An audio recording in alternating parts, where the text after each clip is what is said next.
Good morning students.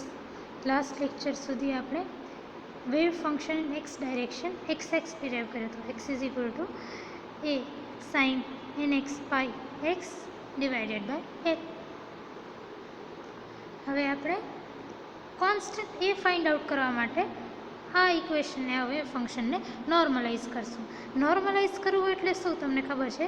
કોઈ પણ wave function Sai હોય એને નોર્મલાઇઝ કરવા માટે તમને integration of psi star into psi d tau is equal to 1 આ અપ્લાય કરવાનું. સાઈ શું છે? Wave function. એક્સ ડાયરેક્શનમાં વેવ ફંક્શન શું છે? Capital x as a function of x. તો આ સાઈની જગ્યાએ capital x as a function of x, capital x as a function of x into x as a function of x integration over d x. D tau આપણું volume છે, એની જગ્યાએ dx લખ્યું કારણ કે આપણે એક જ સાઈડની વાત કરીએ છીએ. So integration of x star x x x into d x is equal to 1. આ તમારી નોર્મલાઇઝેશન કન્ડિશન છે. એક્સ એક્સ શું છે? એ સાઇન કે એક્સ, એ સાઇન કે એક્સ એક્સ. તો એક્સ એક્સની જગ્યાએ એ સાઇન કે એક્સ એક્સ રાખો અને તમે જ્યારે એક્સ સ્ટાર કરતા હો ત્યારે તમે ક્વોન્ટમ ફિઝિક્સમાં યાદ કરો, એક્સ સ્ટાર કરતા હો તો શું કરતો? એક્સનો કોમ્પ્લિમેન્ટ કરતો હો. કોમ્પ્લિમેન્ટ કરતી વખતે તમારા આઈ જે છે એ માઇનસ આઈમાં ચેન્જ થાય ને એવું બધું. પણ આ કેસમાં આપણું આઈવાળી કોઈ ટર્મ જ નથી, તો એક્સ સ્ટાર કેવો થઈ જશે? એ સાઇન કે એક્સ એક્સ.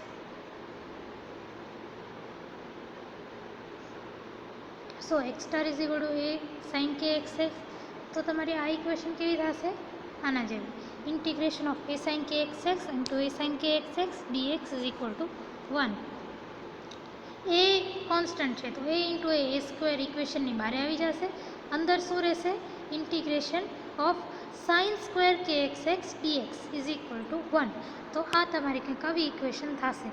અને ઇન્ટિગ્રેશનની લિમિટ મેં 0 ટુ એલ શું કામ નાખી? કારણ કે આપણો બોક્સ, આપણું જે પાર્ટિકલ છે એ બોક્સની અંદર જ હશે, એની બહાર નહીં હોય. તો એનું વેવ ફંક્શન જે છે એ પણ બોક્સની અંદર જ હશે, બહાર નહીં હોય. તો બોક્સ પાર્ટિકલ ક્યાંથી ક્યાં સુધી છે? અહીંયાથી અહીંયા સુધી, વિચ મીન્સ 0થી એલ સુધી છે. અહીંયાથી અહીંયા સુધી 0થી એલ સુધી છે. તો મેં ઇન્ટિગ્રેશન ઓફ 0 ટુ એલ રાખ્યું.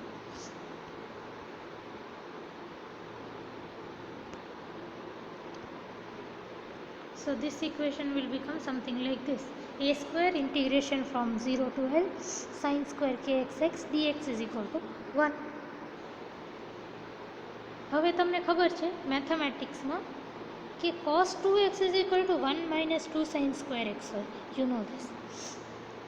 હવે છે ને તમે sin square x ને સબ્જેક્ટ ઓફ ઇક્વેશન બનાવો તો તમારું ઇક્વેશન કેવું થશે? sin square x is equal to 1 minus cos 2x by 2. તો આજે સાઇન સ્ક્વેર એક્સ છે એની જગ્યાએ 1 minus cos 2 k x x divided by 2 put કરી દો. તો તમારી ઇક્વેશન કંઈક આવી આવશે: A square by 2 integration from 0 to L 1 minus cos 2 k x x dx is equal to 1. હવે આ બ્રેકેટને ઓપન કરો તો ને આ 2 ને આ બાજુ લઈ જાઓ તો બચશે શું? એ square into 0 integration from 0 to L 1 into dx એટલે dx minus integration of 0 to L cos 2x cos 2kxx dx. So minus 0 to 2L cos 2kxx dx is equal to 2. આ 2 ને તમે આ બાજુ લઈ આવ્યા છો એટલે. So our equation will become something like this: a square integration from 0 to L dx minus 0 to L cos 2kxx dx is equal to 2. હવે dx નું ઇન્ટિગ્રેશન શું થાય? x અને cos 2kx x નું ઇન્ટિગ્રેશન શું થાય? sin. જો cos x નું ઇન્ટિગ્રેશન થાય sin x. cos 2x નો ડિફરન્સ ઇન્ટિગ્રેશન થાય sin 2x by 2. એ જ રીતે cos 2kx x નો ઇન્ટિગ્રેશન શું થાય sin 2kx x divided by 2k. તો તમારું આ ઇક્વેશન કેવું થઈ જશે ઇન્ટિગ્રેશન સોલ્વ કરીને a² x limit from 0 to l પછી minus sin 2kx x by 2kx limit from 0 to l is equal to 2. હવે બંને બ્રેકેટમાં તમે લિમિટ પુટ કરી દો. તો ફર્સ્ટ ટર્મને એમાં લિમિટ પુટ કરતા ફર્સ્ટ ટર્મમાં લિમિટ પુટ કરો તો x from 0 to l is l minus 0.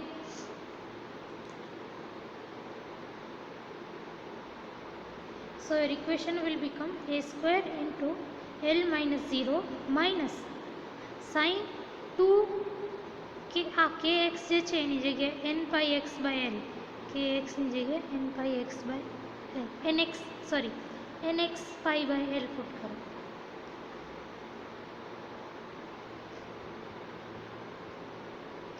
kx ની વેલ્યુ આપણે nx pi by l મળી હતી લાસ્ટ લેક્ચરમાં એ જ પુટ કરવાની છે. kx જે છે એની જગ્યાએ nx pi by l nx pi by l.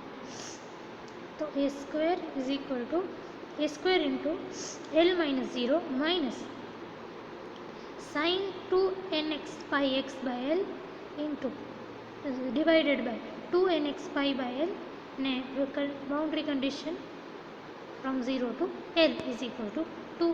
આ તમારી ઇક્વેશન થઈ જશે. હવે આપણે સેકન્ડ ટર્મને ખાલી સોલ્વ કરીએ આટલા ભાગને. તો sin 2 n pi x by l આ નીચે અહીંયા x આવશે એની જગ્યાએ nx અહીંયા nx છે ને અહીંયા n છે પણ કન્ફ્યુઝ ન થજો આ nx જ છે. સો sin 2 n pi x by l from 0 to l શું થશે પહેલાં તો અપર લિમિટ મૂકવાની એક્સની જગ્યાએ અપર લિમિટ મૂકો તો sin 2 n pi l by l minus પછી લોઅર લિમિટ મૂકવાની એક્સની જગ્યાએ તો minus sin 2 n pi 0 by l. તો તમારી આ ઇક્વેશનમાં આ ટર્મ કેવી થઈ જશે sin 2 n pi x by l from 0 to l is equal to sin 2 n pi l by l minus sin 2 n pi 0 by l. આ l ને આ l કેન્સલ થશે તો sin 2 n pi આવશે sin 2 n pi આ 0 છે તો sin into 0 so sin 0 that your equation will become sin 2 n pi minus sin 0. Sin 0 is 0. Sin n pi is also 0. ઉપર આપણે જોયું હતું sin n pi is 0. તો sin 2 n pi પણ 0 થશે તો 0 minus 0 is 0. તો તમારી આ ટર્મમાં તમે જ્યારે તમારો અપર લિમિટ ને લોઅર લિમિટ નાખશો ત્યારે એ 0 થઈ જશે. બચશે શું ખાલી a square l is equal to 2. તો એ જ વસ્તુ લખી છે a square l is equal to 2 which means l ને નીચે લઈ જાઓ તો a square is equal to 2 by l. બંને બાજુ સ્ક્વેર રૂટ લો તો a is equal to under root 2 by l and is 2 by l raised to half which means આપણે આપણા વેવ ફંક્શન જે x is equal to a sin nx pi x by l છે એમાં constant a મળી ગયો. કેટલો મળ્યો √2 by l. તો આ ઇક્વેશનને આપણે ફરીથી લખી દઈએ. Hence xx is equal to 2 by l raised to half sin kx x. xx તમારું શું હતું a sin kx x. હવે a ની વેલ્યુ આપણે મળી કેટલી મળી 2 by l નો હાફ. તો એ આપણે આ ઇક્વેશનમાં પુટ કરી દીધું. તો આપણે શું મળ્યું? વેવ ફંક્શનનો એક્સ પાર્ટ મળ્યો. આ જે વેવ ફંક્શન છે લાસ્ટ લેક્ચરમાં જે સ્ટાર્ટ કર્યું હતું, આપણે જોઈએ શું છે? સાઈ આર જોઈએ છે, બરાબર? ફૂલ વેવ ફંક્શન જોઈએ છે. એના માટે આપણે શું કરવું પડશે? એનો એક્સ પાર્ટ, વાય પાર્ટ અને ઝેડ પાર્ટ ત્રણે ફાઇન્ડ આઉટ કરવા પડશે. આપણે ડિરાઈવ શું કર્યું? એક્સ પાર્ટ ડિરાઈવ કર્યો, જે શું આવ્યો? 2/L² raise to half sine kx x. આ આપણે ડિરાઈવ કર્યું. હવે આપણે આ બંને y અને z જોઈશું. આપણે આજે આખું ડેરિવેશન કર્યું ને આ પોઈન્ટથી,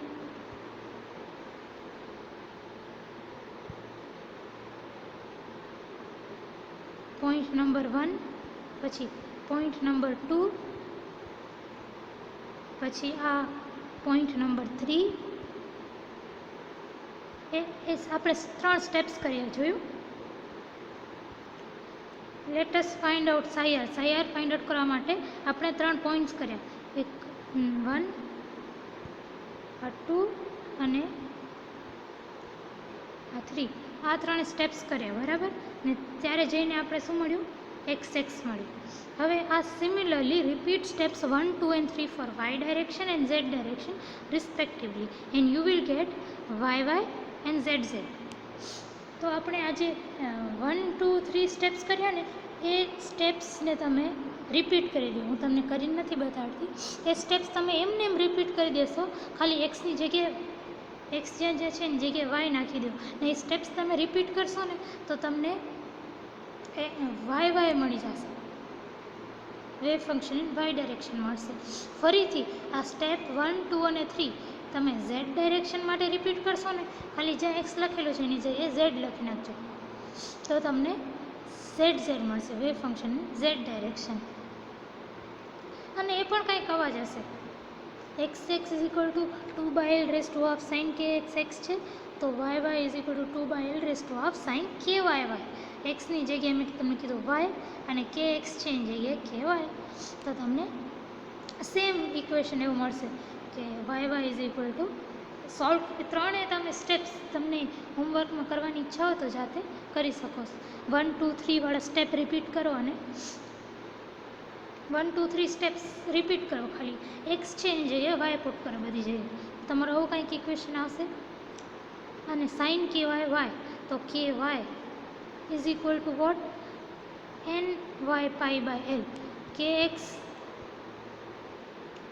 is equal to nx π/L હતું, તો ky is equal to ny π/L. And kz is equal to nz π/L. આ તમે ધ્યાન રાખજો. ky અને kz કોને કહું છું? તો ky ની જગ્યાએ ny π/L. અને એ જ રીતે wave function in Z direction zz is equal to 2/L raise to half sine kz. અને kz શું છે? તમારું propagation constant in Z direction, that is nz π/L. તો તમારું zz will become 2/L raise to half sine nz π/L into z. તો આપણે શું મળી ગયું? x, y અને z. હવે આપણે કાલે જે પોઈન્ટથી સ્ટાર્ટ કર્યું હતું કે psi R is equal to x into y into z છે, એ પોઈન્ટ ઉપર પાછા આવીએ.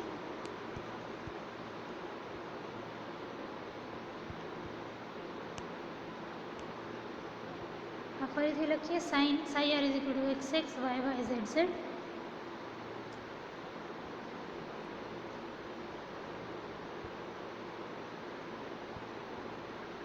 સો psi R is equal to x y z. હવે ની જગ્યાએ આ ની જગ્યાએ √2/L સાઇન kx પુટ કરો, ની જગ્યાએ √2/L sign ky y put કરો, અને ની જગ્યાએ √2/L sign kz z put કરો. તો તમારી કંઈક આવી ઇક્વેશન આવશે. Psi R is equal to √2/L into sin kxx into under root 2 by L sin kyy into under root 2 by L sin kz. હવે આ ત્રણેયમાં 2 by L અંડર રૂટ છે, એને તમે મલ્ટીપ્લાય કરો તો 2 by L રેઝ ટુ 3/2 થઈ જાય. તો તમારી આ ઇક્વેશન કેવી બની જશે? psi r is equal to 2 by L raise to 3/2 sin kxx into sin kyy into sin kz.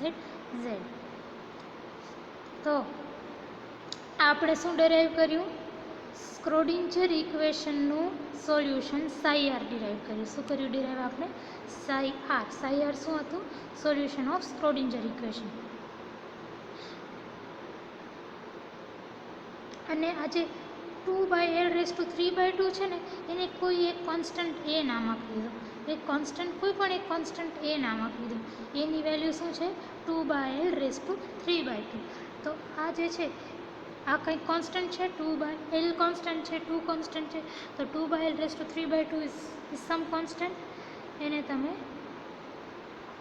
એ નામ આપી દો. So this equation will become psi r is equal to a sin kxx sin kyy sin kzz, where a is equal to 2L raised to 3/2. That અને આને તમે equation 85 નામ આપ્યું. તમારા reference બુકમાં સ્ક્રોડિંજર ઇક્વેશન 84 આપેલી છે.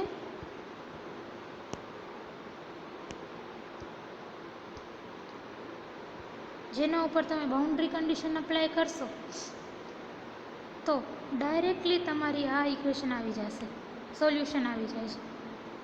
ડાયરેક્ટલી તમારો રેફરન્સ બુકમાં ડાયરેક્ટલી આ સોલ્યુશન આપેલું છે.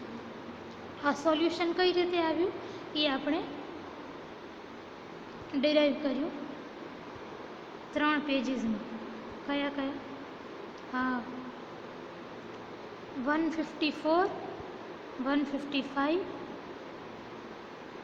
156 અને 157નો આટલો ભાગ.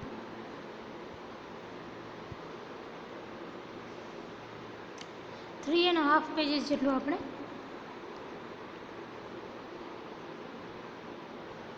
આ ઇક્વેશનનું ડેરિવેશન કર્યું. હવે તમને પેપરમાં ડેરિવેશન કરવું હોય તો પણ તમારી ઈચ્છા છે અને ટાઈમ ન હોય, ન કરવું હોય, ડાયરેક્ટ રેફરન્સ બુકમાં જે પ્રમાણે છે એ પ્રમાણે લખવું હોય તો પણ તમારી ઈચ્છા. સો આપણે સોલ્યુશન ઓફ સ્ક્રોડિંજર ઇક્વેશન મળી ગયું. Wave vector k are given as kx is equal to pi nx by L, ky is equal to pi ny by L and kz is equal to pi nz by L. આ તો આપણે જોયું ઉપર. kx ની value pi by L into nx. એ જ રીતે મેં તમને કીધું કે એક્સની જગ્યાએ y સબસ્ટિટ્યૂટ કરો તો તમને ફંક્શન y મળે, તો pi by L into ny. ને એ જ રીતે kz is equal to pi by L into nz.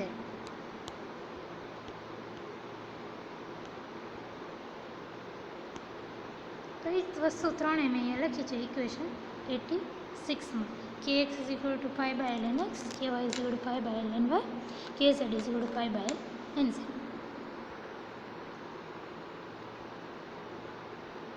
હવે તમને આ wave vector kx, ky, kz એ તમને ઇક્વેશન 86 આ રીતે આપેલી છે. પછી ડાયરેક્ટલી છે ને તમને એવું આપેલું છે, on substituting equation 85 in 84 we get the electron energy states as this equation 87. એટલે આ જે તમને શું કરવાનું છે હવે કે ઇક્વેશન 85 આ જે સોલ્યુશન છે ને psi r વાળું, જો psi r ની વેલ્યુ મળે છે ઇક્વેશન 85 થી, હવે આ ઇક્વેશનને psi r વાળી વેલ્યુ જે છે એ psi r ને ઉપાડીને સ્ક્રોડિંજર ઇક્વેશન 84માં પુટ કરો. આમ આમાં પુટ કરી દો તો આ જો આમાં સાઈ આર છે બંને બાજુ સાઈ આર, તો સાઈ આરની જે વેલ્યુ તમને નીચે મળી એ ઇન્ટુ સાઇન કે એક્સ એક્સ ઇન્ટુ સાઇન કે વાય વાય ઇન્ટુ સાઇન કે ઝેડ ઝેડ, એ તમે આમાં ઇક્વેશન 84માં પુટ કરો તો તમારું કંઈક આવું ઇક્વેશન આવે છે.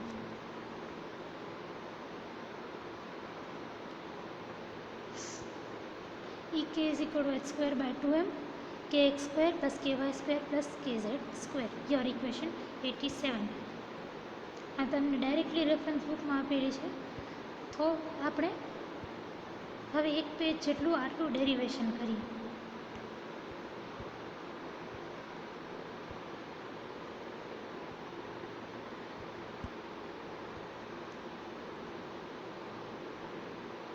અહીંયાથી સ્ટાર્ટ કરીએ અને અહીંયા સુધી આટલું આપણે 1.5 પેજ જેટલું ડેરિવેશન કરીએ.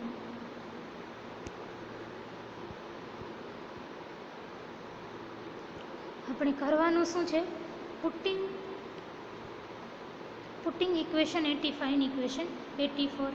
હવે ઇક્વેશન 84 કેવી છે, તમારું minus h square by 2m del square psi r, del square એટલે શું, ડી બાય ડી આરનો સ્ક્વેર, એટલે ડી સ્ક્વેર બાય ડી આરનો square, psi R is equal to E psi r. So minus h square by 2m d square by d r square psi R is equal to E એટલે epsilon Sai R, sorry.